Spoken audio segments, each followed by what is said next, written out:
Hi everyone! It's me, Angel again. Welcome back to my YouTube channel. Sa mga bagong pasok sa channel ko, welcome na welcome kayo dito guys. And ang dami nating tutorial videos na matutunan nyo talaga dito sa aking channel.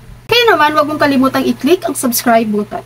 Ang dami ko na namang natanggap na inquiries with regards to postal ID updates. Kung natatandaan nyo guys, ang postal ID ay suspended pa noong March 2023 last year.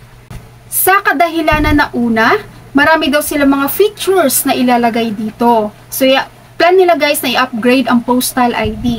And pangalawang reason naman, so ini-encourage kasi talaga nila guys na yung mga Pinoy, lahat tayong Filipinos, ay kukuha ng national ID. So, habang nakasuspend si postal ID, so no choice na ang mga tao, no, mga Pinoy na kumuha ng national ID.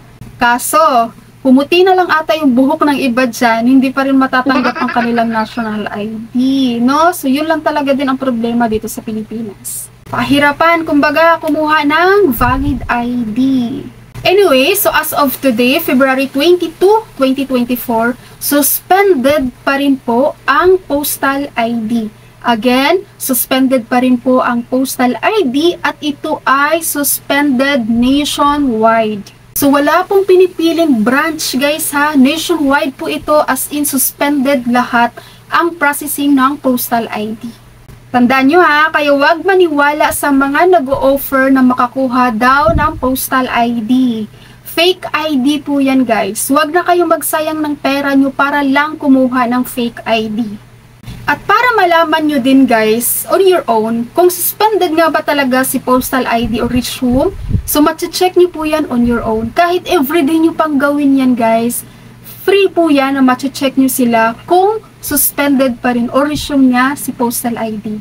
Paano? Ganito lang, sundan nyo lang siya guys. Unang-una pupunta ka sa Google at i-search mo ang PhilPost. So ito guys ha, legit po yan. Yan talaga ang website ni PhilPost. Kaya hindi po kayo maliligaw dyan or hindi kayo makakasagap dyan ng fake news. Nakita nyo itong website nila, i-click mo lang yan. Pag click nyo yan guys, automatic, magpa-pop up po agad ang kanilang public advisory with regards to nationwide suspension of postal ID application.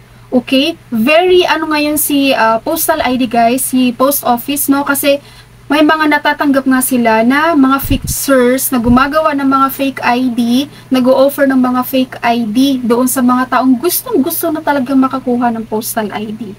Napakalaking public advisory niyan. So, nationwide suspension of postal ID application. Malinaw po dito, ang pag-a-apply para sa postal ID ay nananatili pa ring suspendido hanggang sa karagdagang anunsyo.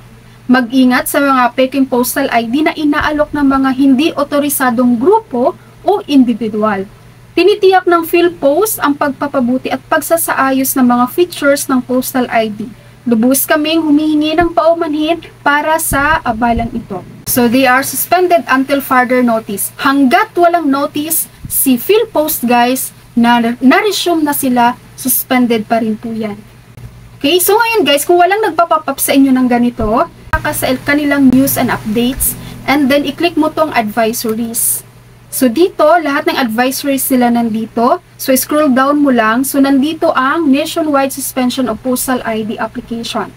Okay? Once na mag-resume yan sila guys, makikita nyo na rin dito sa kanilang news and updates ang resume ng postal ID. So, ganun lang po kabilis i-check no, ang updates sa postal ID natin ngayong 2024.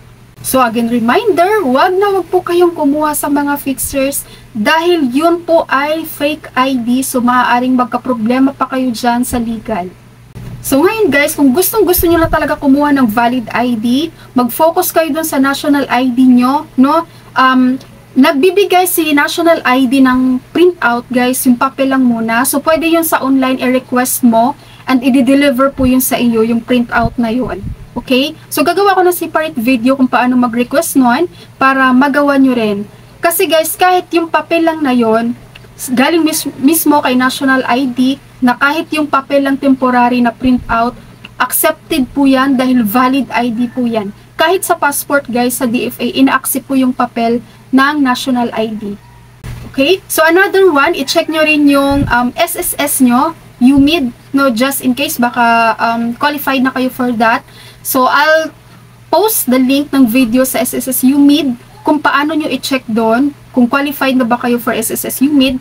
Ilalagay ko po sa description ng video na to ang link ng video, guys. Panoorin nyo na lang at sundan nyo, baka kayo ay qualified.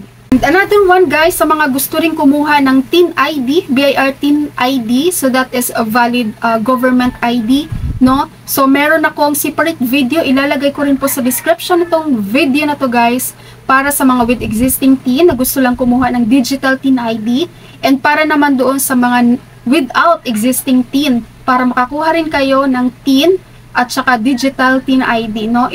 Ilalagay ko rin po ang link ng video sa description. Okay, kung meron kayong mga questions, guys, sumasagot po ako ng mga tanong, just comment below. And kung meron kayong mga request content na gusto nyong gawan ko ng video, just comment below, ay gagawan ko po yan. If you find this video very helpful for you, please click the subscribe button. Thank you so much for watching, everyone!